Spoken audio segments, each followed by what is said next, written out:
Uma boa noite a todos.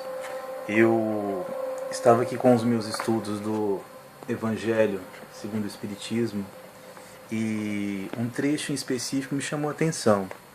Eu estava lendo um trecho em que falava sobre o ódio. E assim, devido a muitas experiências que tenho vivido na minha vida, muitas convivências com algumas pessoas, com um certo tipo de comportamento, em relação à atitude de ódio, à atitude de vingança, à atitude de sentimento de rancor, eu acredito que coube bastante em relação a muito do que a gente vive nos dias de hoje.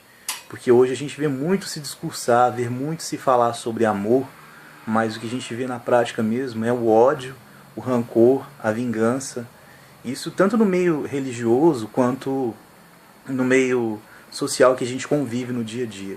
Eu vou ler um trecho aqui em relação ao que eu li, depois eu vou fazer algum comentário, uma ressalva sobre o texto. O texto diz o seguinte: o ódio. Amai-vos uns aos outros e serei felizes. Sobretudo tomai a tarefa de amar aquele que vos inspiram indiferença, ódio e desprezo. O Cristo de quem deveis fazer o vosso modelo vos deu exemplo desse devotamento. Missionário de amor, amou até dar o seu sangue e sua vida. O sacrifício que vos obriga a amar aqueles que vos ultrajam e vos perseguem é penoso, mas é precisamente isso que vos torna superiores a eles. Se vós os odiais como vos odeiam, não valei mais do que eles.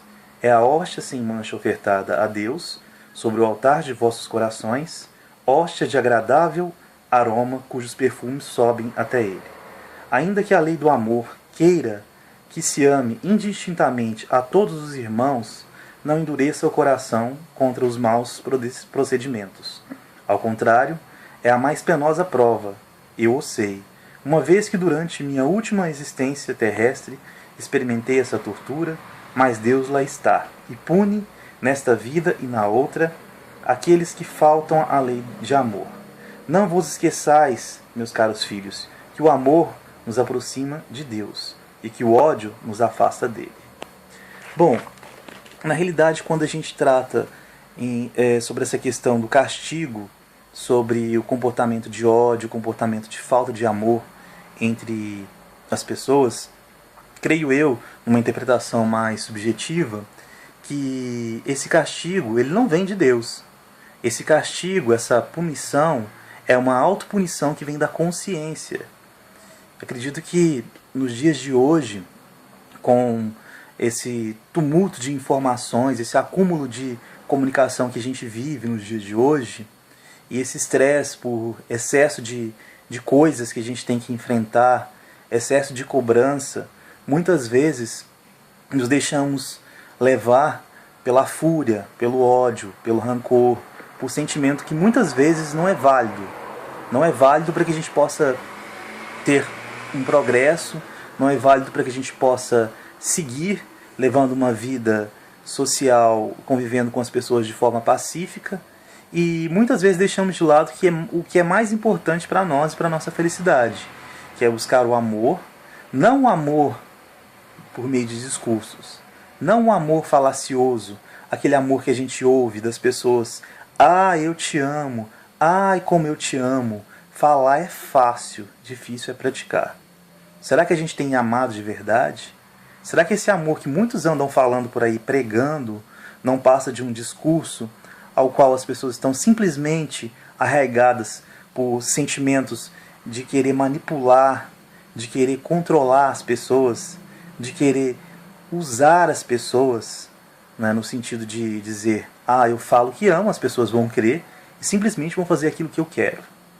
Então pensamos muito bem sobre essa questão do amor, sobre essa questão do ódio, do rancor, porque amar quem nos ama é fácil. Difícil é amar quem é declaradamente nosso inimigo, quem declara para nós mesmos, o tempo todo que nos odeia. Porque o ódio, na verdade, nada mais é que uma fraqueza de espírito, uma pobreza espiritual. E de repente essa deficiência que nós enxergamos nos outros está nitidamente dentro de nós mesmos. Então buscamos cada vez mais a oportunidade de crescimento, a oportunidade de melhora por meio do amor. Mas o amor verdadeiro, ele começa vindo de si, para depois a gente dizer que ama o outro. Porque quem se ama de verdade não precisa se autoafirmar. Quem ama o outro de verdade não precisa ficar falando o tempo todo que ama o outro. Simplesmente demonstre isso por meio da prática. Porque muitas vezes aquela pessoa que você diz eu te amo, eu amo você, não quer ouvir isso. Muito pelo contrário. Ela quer simplesmente ser ouvida. Simplesmente precisa da presença naqueles momentos em que ela está triste, em que ela não tem ninguém para conversar, em que ela não tem ninguém para estar ali do lado. Porque amar de verdade não é simplesmente falar eu te amo. Amar de verdade é ser leal consigo mesmo e com o outro. E só ama de verdade quem se ama.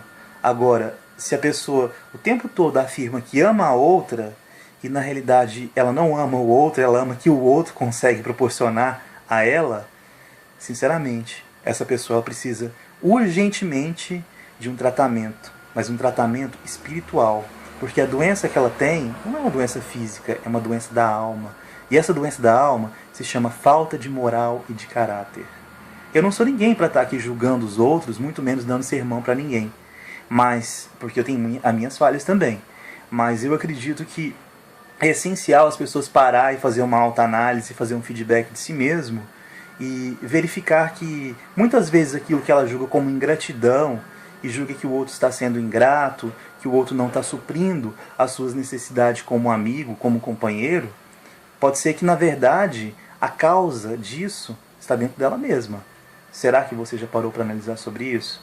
Comece a olhar para si mesmo, comece a olhar para as suas atitudes, comece a olhar por aquilo que você tem feito, você tem deixado de fazer pelo outro antes de cobrar amor do outro, antes de cobrar atenção do outro.